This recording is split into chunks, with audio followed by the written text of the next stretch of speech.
Muhammad's followers tell the world that he destroyed all the pagan Arabian beliefs and traditions and brought them the new religion of Islam. How accurate and true are these claims?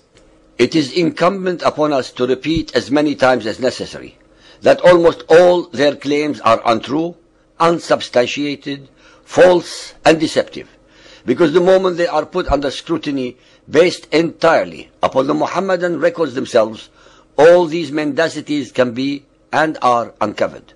Let us start with the fact that all Muhammadan scholars agree that the practice of pilgrimage existed centuries before the rise of Muhammadan Islam.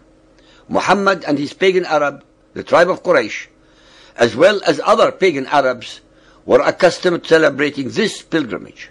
Even after Muhammad declared himself the apostle of Allah, he and his followers continued to perform the pilgrimage's rites with the pagans at the Kaaba, which was still a house of idolatry since it still contained all 360 idols of stone. In the final analysis, Muhammad only changed a few items from the pagan traditions and fetishes, but successfully wrapped each one of them with his version of Islam. Almost every major Islamic history book documents these facts. After the conquest of Mecca, the pilgrimage was turned by Muhammad into one of the 5 pillars of Muhammadan Islam. Muhammad banned the Arab polytheists from the Hajj after the year of the conquest.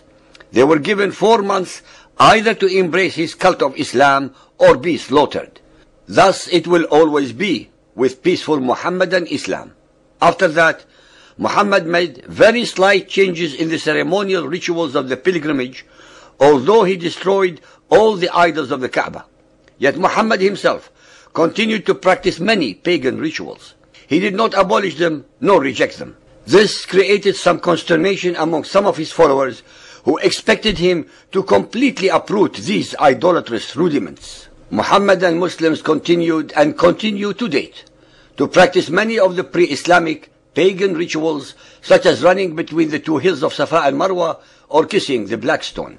In the first case, Arab polytheists were accustomed to running between the 2 hills to glorify the idols that were erected, whom they called Isaf and Na'ila. When Muhammad destroyed the idols, his followers were ashamed to continue this practice and asked Muhammad about it. Soon, he claimed that a Quranic verse was revealed to him in which this practice was reordained.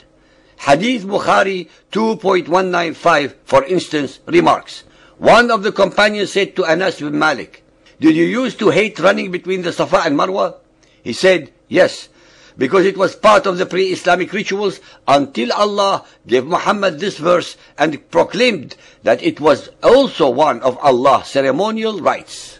We also read in Sahih Muslim 3.411, adherents of the Prophet, when they were still in the pre-Islamic period, used to come up to visit 2 idols, Isaf and Na'ila. Then they would go and run between Safa and Marwa. Then they would have their hair cut. When Islam was established, they hated to run between them, but Allah sent down this verse, Al-Baqarah 2.158. Safa and Marwa are among the symbols of Allah. So if those who visit the house in the season or at other times should compass them round it, there is no sin in them. In Asbab al-Nuzul by Imam al-Suyuti, page 27, Ibn Abbas himself said, the demons in the Jahiliyyah used to circumnavigate all night around these 2 mountains. The idols were erected between them. When Islam came, they, the Muslims, said, "O Apostle of Allah, we would never run between the Safa and Marwa because this is an unfavorable matter which we were accustomed to do in the Jahiliyyah." Thus Allah gave the verse above. This unfavorable matter was strongly related to idolatry, but even so, Muhammad refused to abolish it, and several Quranic verses were given to confirm it. Muhammad himself performed it, and Muhammadan Muslims are still practicing it today. Fiqh Sunnah 5.85 attempts to explain the historical background for the sa'i, the running between Safa and Marwa. Ibn Abbas said, Prophet Ibrahim brought Hajar, his wife, and her son Ismail, whom she was still nursing as a baby, and left them at the site of the house of Allah under a tree above the Zamzam. Mecca at that time was a place where there was neither water nor any dweller. He left a bag of dates and a container of water for them. Hajar drank from her water container and nursed her baby until all the water she had was gone. Her son grew hungrier and hungrier. She could hardly bear to look at him. She went and stood at Safa, the hill nearest to her. She looked down the valley to see if there was someone who could help. She could see no one. So she climbed down Safa and reached the valley. She struggled hard, crossed the valley, and reached Marwa. She stood on Marwa and looked around. Still, she could not see anyone around. She repeated this 7 times. Ibn Abbas added, the Prophet said, it is to commemorate this walk that pilgrims walk between Safa and Marwa. Our listeners should be made aware that the above story was concocted by Muhammad and his followers, since the Bible has no knowledge of Abraham, Ishmael, and Hagar of ever having visited Arabia or Mecca. In fact, the names Allah, Mecca, Kaaba, Zamzam, etc. do not exist anywhere in the Bible. Moreover, why would Allah have a house in Mecca where there was no water and no people? Why does the Quran assert that it was Abraham and Ishmael who actually put up the foundations of the house if there already was a house in situ? Can anyone among the believers who are listening dispute what we are saying? Sunan of Abu Dawood Hadith 1867, narrated by Abu Huraira.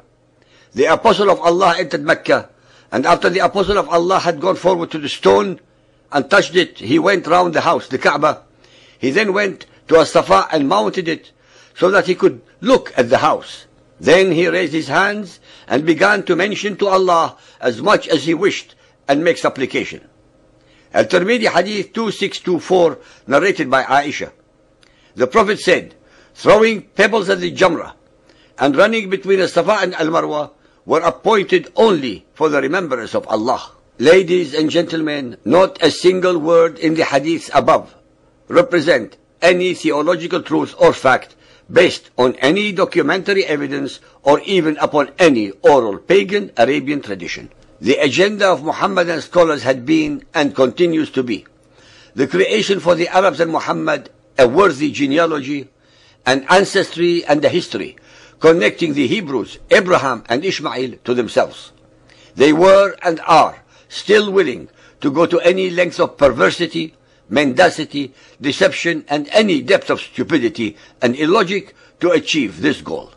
Every alleged tradition of theirs is mere chimera and mirage of their fertile imagination, as far away from any truth as the furthest galaxy is from the earth. It is a pitiful and a pitiable sight when so-called learned Muhammadan scholars stoop to such levels of intellectual and theological depravity against all facts and all of documented history. To prove my point, let us decipher the above stories item by item. Abraham, Hagar, and Ishmael, according to the original story in the Bible, never went to Mecca or Arabia. Ishmael resided in the land of Paran. 2. The well that was revealed to Hagar was in Beersheba in the land of Canaan and not in Mecca in Arabia and was not called Zamzam. 3. Abraham, Hagar, and Ishmael had no knowledge of any God called Allah. 4. When Hagar and Ishmael were dismissed from Abraham's household, Ishmael was a teenager of at least 14 years of age and was definitely not a suckling baby. Genesis 21:12 to 21. 5. By what standard of logic should one believe that a holy place existed, the house of Allah, in a place called Mecca, where no one lived since there was no water to sustain life? 6. According to other hadiths, Zamzam was a well in the valley where Mecca was, and not above the town. Hence, what is the Zamzam referred to here if it is not a well? 7. All that Muhammad and his followers performed during the Hajj up to the present time, such as the running between Safa and Marwa, the kissing or touching of the black stone, the ihram, the umrah, etc., etc., were pagan Arabian traditions and fetishes long before Muhammad and his Quran. 8. Since according to the Quran, the Bible is Allah's revelations to the people of Israel, then how is it possible that the stories as depicted in the Quran contradict every one of these divine revelations? Muhammad had no choice but to incorporate all the pagan Arabian traditions and fetishes into his new cult beliefs. Otherwise, his Quraysh tribe and the other pagan Arabs would not have followed him. That is, he very conveniently Islamized them and gave them a biblical background to make them sanctified and holy.